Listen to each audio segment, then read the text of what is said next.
चीज मैंने आज समझनी है कि इंडिया के जो प्लेयर्स हैं, जो नए प्लेयर्स आते हैं, उसमें क्या ऐसी खासियत है कि जो भी नया प्लेयर आता है वो रन करने लग जाता है। मैं दावे से कह सकता हूं कि इंडिया पाकिस्तान से इस वक्त 10 से 15 साल आगे है। बच्चों की तरह मारा इंडिया, बच्चों की तरह। इंडिया के लिए इस वक्त जो सबसे दुनिया के क्रिकेट को चौंका देने वाली चीज है उसका नाम है यशस्वी जायसवाल। देखिए, हम अपने घर में, अपने मोहल्ले में, अपने मुल्क में क्रिकेट के नाम पर कह देते हैं फला किंग है, फला क्वीन है। अगर इस वक्त कोई बच्चा वर्ल्ड क्रिकेट में वाकई नजर आ रहा है ना आपको किंग, तो उसका नाम है यशस्वी जायसवाल। मुझे ये सिस्टम की कामयाबी मैं बोलूंगा कि कोई फर्क नहीं पड़ा। विराट कोहली नहीं है, शामी नहीं है, रोहित शर्मा नहीं है, कोई पता चला चेतन पुजारा 100 टेस्ट मैच के बाद बाहर हो गया, जिनके रहाने बाहर हो गया, कोई फिक्र नहीं है क्योंकि सिस्टम स्ट्रांग हो तो फिर ऐसी बड़ी परफॉर्मेंस आ जाती है। 100% अनबिलीवेबल परफॉर्मेंस, अनबिलीवेबल बैटिंग, मजा आ रहा देखने का। जायसवाल ने जैसे बैटिंग की है, फिर सबसे बड़ी बात जो नए बॉल पे जो क्रिकेट खेली गई है ना दोनों ओपनर्स की तरफ से, मजा आया कि नया बॉल ऐसे होता है। और स्कोर बोर्ड चलने क्या नाम है, रुका नहीं है, चल रहा। 4 रन के ओवर से रन से कर रहे हैं बैटिंग।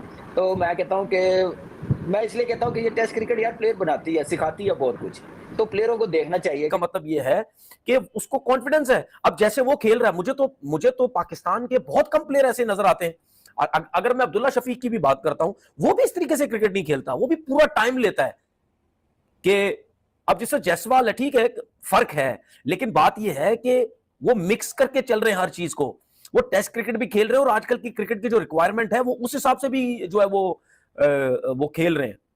तो डर खौफ उनमें नहीं है। ये सब कुछ छोड़ दो यार, ये सब फजूल है। ओ जी आईपीएल है तो आईपीएल है, सबको भाई आईपीएल शाईपीएल क्या, आपका भी एक होता है। इसका मतलब ये है कि उनके लड़कों को जो कोचिंग की जा रही है, जो समझाया जा रहा है, कैसे परफॉर्म करते हैं। और जो टॉस जीत के मेरे ख्याल से जो समझा था, जैसे ग्रीन पिच लग रही थी कि क्लाउडी होगा, बॉल स्विंग करेगा, बैट्समैनों के लिए ट्रबल होगी, वो ऐसा कुछ नजर नहीं आया। मेरे ख्याल से ब्लंडर हो गया। धूप निकली हुई है ना, धूप निकली हुई है, मौसम का गेम है सारा यार, मौसम का गेम है। मैंने कल कहा था यहाँ पे सिर्फ आसमान की तरफ देख के डिसीजन लेना पड़ेगा टॉस जीत के, पिच को देख के नहीं करना पड़ेगा। और जायसवाल ने जैसे बैटिंग की है यार, अपकमिंग सुपरस्टार मैं बोलूंगा। इंडियन टीम के जो कोचेज हैं, क्या वो ऐसा काम कर रहे हैं जिसकी वजह से जो भी प्लेयर आता है वो आके परफॉर्म करने लगते थे। आप उसकी बैटिंग देखो, मैं हैरान होता हूं कि उसके फर्स्ट क्लास के कोई इतने मैच नहीं है। T20 उसने कुछ, मेरा ख्याल कुछ काफी मैचेस खेले हुए, लेकिन जिस तरीके से वो टेस्ट क्रिकेट खेल रहा है, यानी इतना मिच्योर वो लड़के खेलते हैं कि जो काफी अरसे से अपनी टीम से क्रिकेट खेल रहे हो, टेस्ट क्रिकेट बहुत खेल रहे हो या फर्स्ट क्लास क्रिकेट उन्होंने बहुत खेली हो। जायसवाल ने तो नहीं खेली हुई। जो भी नया लड़का इंडिया का आता है, आप देख लो, वो पहले मैचेस में ही, बहुत कम ऐसा हुआ है कि शुरू के मैचेस में उनके प्लेयर्स कुछ नहीं करेंगे तो उसके बाद जाके परफॉर्म करते हैं। लेकिन आजकल तो उनका जो प्लेयर भी आ रहा है वो पहले कुछ मैचेस में ऐसा इंपैक्ट डालता है कि लोग समझते हैं कि यार इससे अच्छा पता नहीं प्लेयर ही कोई नहीं है। अब जायसवाल ने अंडर-19 में जिस तरह परफॉर्म किया, उसकी वजह से वो टीम में आया। राहुल द्रविड़ ने देखा, राहुल द्रविड़ काम कर, इसका मतलब क्या है? इसका मतलब क्या है? क्या उनके कोचेज अच्छे हैं? क्या उनके जो कोचेज हैं, चाहे ग्रास रूट लेवल के हैं, चाहे इनके इंडिया अंडर-19 के हो जाते हैं, उनके जो नेशनल क्रिकेट एकेडमी है, या उनके इंडियन टीम के जो कोचेज हैं, क्या वो ऐसा काम कर रहे हैं जिसकी वजह से जो भी प्लेयर आता है वो आके परफॉर्म करने लगता है? यशस्वी जायसवाल भी ठान कर आया था कि भाई साहब आप जरा पीछे बैठने का कोई फायदा नहीं है। शुरू के 10 ओवर भी अच्छा खासा टाइम गुजार लिया, फिर उसके बाद मोमेंटम मिला, केएल अपना विकेट देके चला गया, तो क्या फायदा कि आप अपने ऊपर pressure low.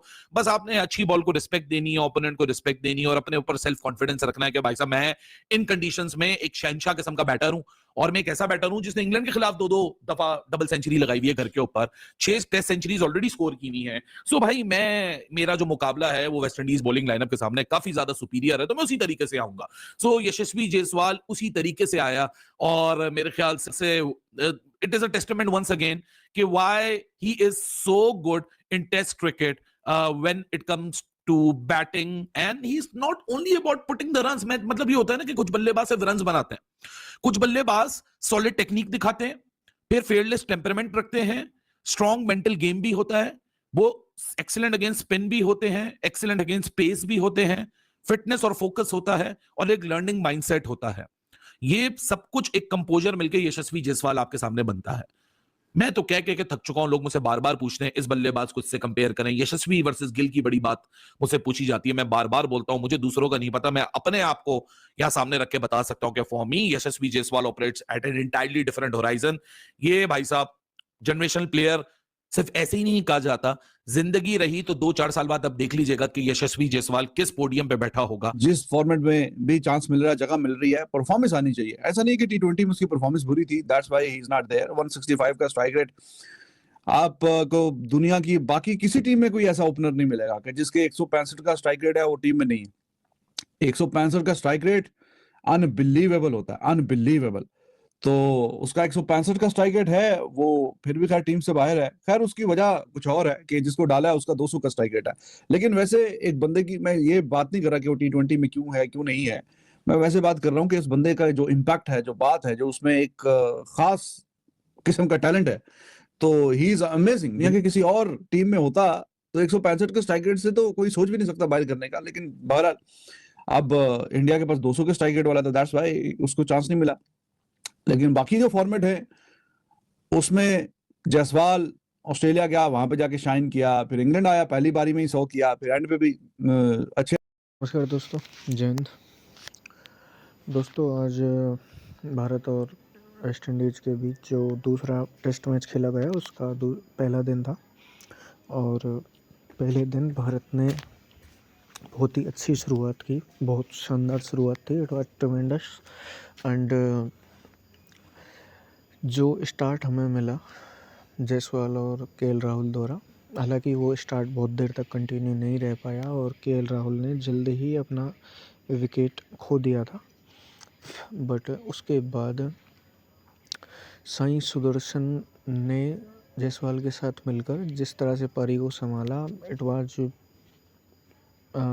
I will like to say that one of the most wonderful innings Sai Sudharsan ever played in test cricket. हालांकि उनका टेस्ट जो करियर है वो बहुत लंबा नहीं है, जो इंग्लैंड से शुरू हुआ था।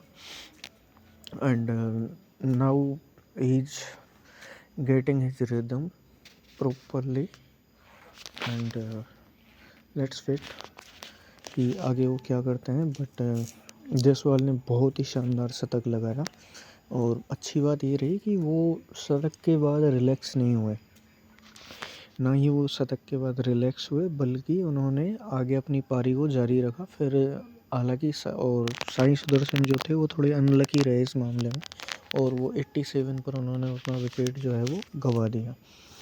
वो अपना पहला मेडन टेस्ट शतक जो है वो नहीं लगा पाए इस बार। चलो कोई बात नहीं, इंडियन ग्राउंड पे वो ऐसा करने में कामयाब नहीं रहे इस बार। अगली बार वी होप कि वो बहुत ही अच्छा मैच खेलेंगे, उनकी पारी जो है वो अच्छी रहेगी। हालांकि लगता नहीं है कि इस मैच में तो इंडिया की दूसरी पारी आने वाली है, क्योंकि जिस तरह का वेस्ट इंडीज़ का बैटिंग लाइनअप है उसे देखकर लगता नहीं कि वो इतने रन जो हैं वो स्कोर कर पाएंगे और इंडिया दूसरी पारी खेलने के लिए फिर आएगा। क्योंकि अभी कम से कम 550 या 600 के करीब ही इंडिया जाकर जो इनिंग्स है उसको डिक्लेयर करेगा और जायसवाल का खेलना जारी है। अभी कल देखना होगा कि वो डबल सेंचुरी लगाते हैं या उससे भी आगे निकलते हैं। तो लेट्स वेट एंड वॉच। और अभी शुभमन गिल जो हैं उनके साथ वो अपनी पार्टनरशिप में लगे हुए हैं और इन दोनों का जो जोड़ी है वो बहुत ही बेहतरीन प्रदर्शन ऐसा करेगा, ये सभी को लग रहा है। Let's wait and watch. अभी फर्स्ट डे था और जो कि आज ख़त्म हो गया है, अब कल देखते हैं कि क्या होता है।